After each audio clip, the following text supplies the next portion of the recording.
Дисциплината е основното правило в живота. Както Слънцето и Луната следват вечно своя ритъм, човек по същия начин трябва да намери своето постоянство и дисциплина. Необходимо е да изпълняваме задълженията си постоянно, точно. Трябва да установим своята си дисциплина и да я следваме всеки ден.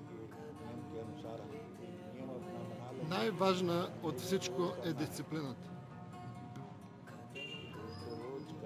Без дисциплина нищо не може да се разбере. Ако си дисциплиниран, ще разбереш всичко. Необходимо е усилие за всичко, което искаме да постигнем в живота. Ако искаш да спечелиш от лотария, поне трябва да си купиш билет. Ако искаш да откриеш Бог, също е необходимо усилие. Ако всяка суд отделяш време с чисто сърце, ще дойде моментът, в който ще го откриеш вътре в себе си. Но ако не правиш усилия и ако не практикуваш, как ще го разбереш? Ако искаш да промениш живота си, са необходими усилия. Каквото смяташ, че е добро, направи го. Мисли добро, говори добро, всичко принадлежи на Бог. Нищо не принадлежи на мен или на теб. Каквото и да виждаш, той един ден няма да го има. Всичко е временно.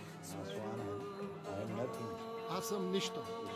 Трябва да мислим, че сме нищо. Защото един ден ще изчезнем.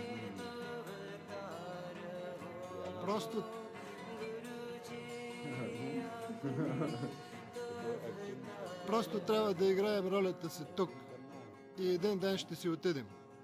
Тези дни, през които живеем на земята, е по-добре да мислим добро, да говорим добро и да правим добро.